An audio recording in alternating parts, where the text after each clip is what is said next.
G'day friends, welcome to today's video. Merry Christmas again. I'm feeling good. Obviously I'm feeling good because it's still Christmas season. I just finished filming the end of this video, which I made all these little cutaways for all the ornaments that we have on the tree, because this spread is about Christmas ornaments. Well, it's a Christmas ornament idea, but we'll talk about that in a second. So I'm really happy because I was just looking at all my Christmas tree ornaments and they just make me really happy. But we'll get to that at the end of the video. We'll go through all the Christmas tree ornaments that I love, and we'll talk about that. But the spread, got my Square Dylusions journal here. I've just painted it with Dylusions paint, Postbox Red. Love that color. Red is my favorite color, and I feel like that's such a strong red, so I just love it. I use a cosmetic sponge as well. I don't have any of those bougie little applicator things, which I really want to get my hands on because I want to see if they're any different. But the makeup sponges are really cheap. I just kind of feel guilty for throwing so many of them away. I feel like it's not good for the environment. So, but yeah, I'm still using the makeup sponge and a brush at this point, but looking to upgrade. Santa, wink wink, hint hint. I'm using washi tape again, and you've just seen me pull out all of those little ephemera pieces from my little pen tin. I'm going to talk about how I store ephemera in a second, but I just wanted to say this month marks my 1 year anniversary using washi tape. If you'll remember, last year was kind of the first time I'd ever used washi tape, and had my own to play with and, you know, start collecting, because Santa Steve brought some home, and I was obsessed, and I've been collecting it ever since, like a fiend. So yeah, no, I'm super obsessed with washi tape. It's a year on. This is my year anniversary for washi tape. So I'm still going strong with it. And some of this washi tape was the first washi tape that I ever got. So a little bit of nostalgia there for you today. I'm actually making strings from the top of the page, and I'm using my little ephemera bits just to hang off the end of the strings like ornaments, like little baubles. So I wanted to do a whole journal spread like this, and to be honest, I wanted to cover the entire width of these 2 pages, but then I got super lazy because that paint was taking a little while to dry on the right-hand side. And so I just only put 2 on the other side and did some journaling, which I still like. Let me just explain this a little bit. I love the idea of this spread. I don't necessarily love the way that I executed this in particular. I just think there's a lot going on and it's very mismatched. I would recommend that if you're going to try this little ornaments hanging from your page spread, I love the washi tape. I think the washi tape is great. I love to slice it up at this, you know, I've been using that X-Acto knife on the washi tape for months now. So I think we know that I'm really enjoying slicing up washi tape. But yeah, if you're going to pull out your little bits of ephemera, your little ornaments, the baubles, the decoration or whatever, they could be any size or any shape. I would just recommend that maybe they're in the same color family, or maybe they're in the same I don't know, build an aesthetic with it, because this is just so mismatched. I love on the right hand side those little sketches that I did for the bauble box DIY of Steve and I love those 2 hanging from the side, and that's what I mean about they could be any shape. It could be any little sketch and it'll still look like a little ornament.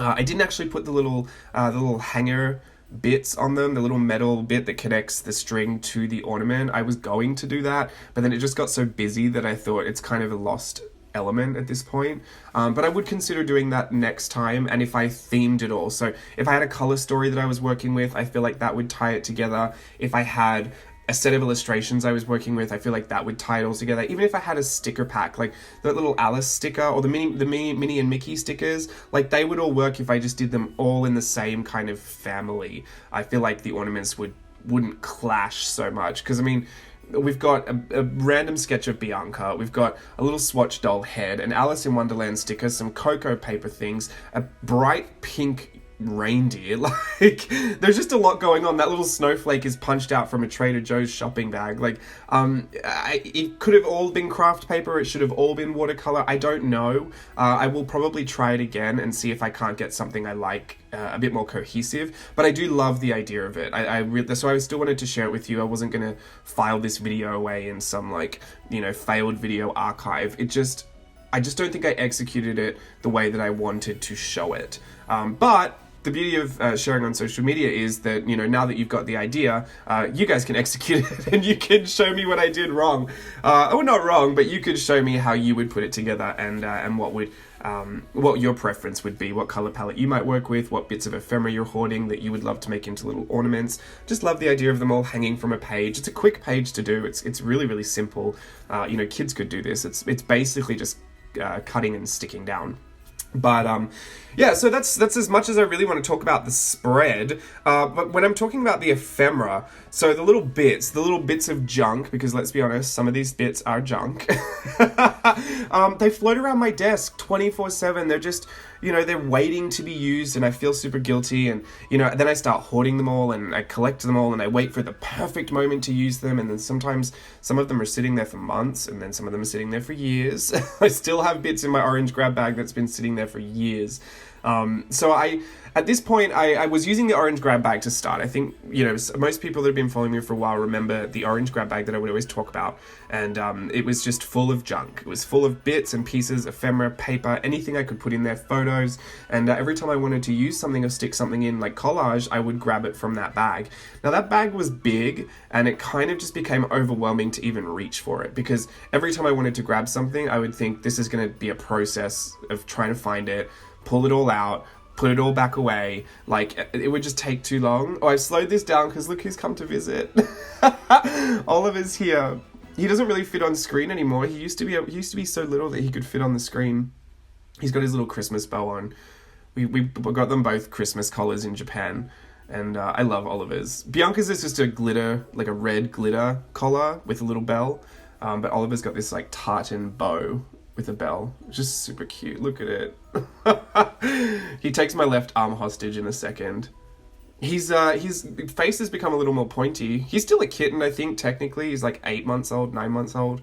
But his face has become a lot more pointy, very Siamese-like. But he's not cross-eyed. I hope he does become cross-eyed, because what I remember I loved about my Siamese cats growing up, they were all blue, like seal point Siamese. They were all super cross-eyed.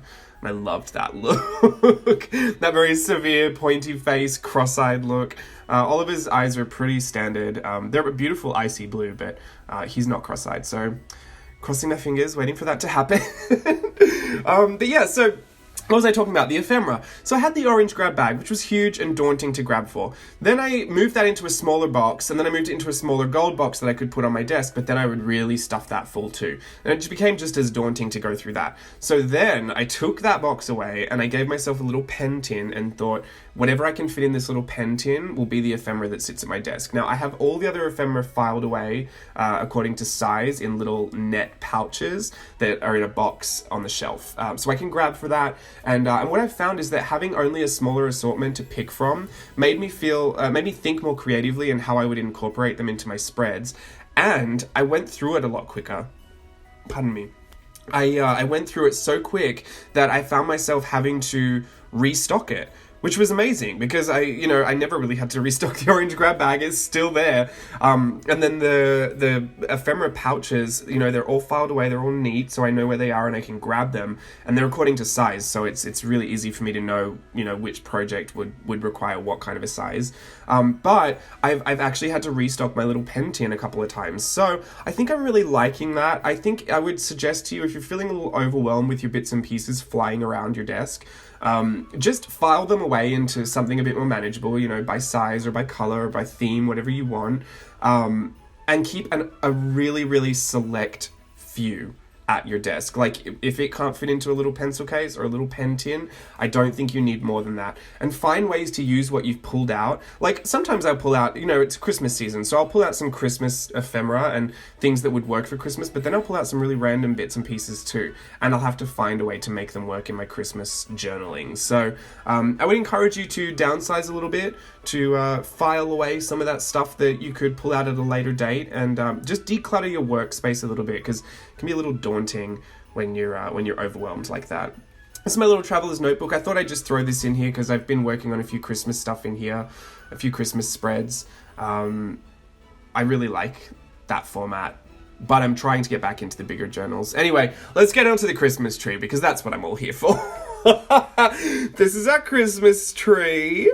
It's a Martha Stewart, very bougie. We got it from Home Depot, super random, but yeah, it's got little pine cones on it. It's so full. It's a 7.5 footer. Steve's little felt balls that he loves, and I think we're a couple of strands short, but they don't sell them anymore, so always on the lookout. 2 stars because we're that extra, 1 lit, 1 not. A little S for Steve, obviously, and then I've got a little J on the side of the tree. I've been trying to put mine higher up, but Steve always moves it back down. And then we've got a B for Bianca, obviously, and we got Oliver's at Target. It's the ugliest thing you've ever seen. It looks like a dead possum. But it reminds me of Oliver because he's so dirty like that. I think it really speaks to him. This is Steve's little house that he's going to buy when we're older and rich. So hopefully next year. That's my little house that we're going to have for Christmas cottage, and a little ornament that Steve made with a little frame. Some hand-painted ornaments from a photo shoot Steve did. We've got a Bambi and Thumper little, what are they called? Little felt doll things from when we dressed up as those for Halloween and went to Walt Disney World. I love this little fairy, Steve's little fairy. He's got a bunch of those all over the tree. Sven, we've got these little, lots of little plushie toys that are all really fun patterns and designs. Coco, no, not Coco, Miguel from Coco, you know what I mean. He sings, Steve loves him. French geese, these are Steve's favorite. I'm pretty sure these are his absolute favorite decorations on the tree. He really, really loves those. Some more hand-painted ornaments from that photo shoot. We've got the 12 Days of Christmas, and I painted them all on these little wood blocks. I did that years ago for Steve's photo shoot. Me realizing that I could be seen in all the reflections. Some more of those hand-painted things. What are they called? Wooden discs. We got the nativity here. I really like that. We have a really beautiful nativity over on the bench underneath the kitchen counter. Our guardian angel, I think she's beautiful. I love her wings. We got that little ballerina painted one, and this is my favorite ornament, the letters to Santa. We got that from Target, that Hearth and Home collection. Little Aussie clip koala just in the middle of the tree. All my Australians know about the clip koala. And yeah, back to Steve and I, because it's our tree. We love it. Anyway, thanks for watching. Until next time, Merry Christmas. Bye.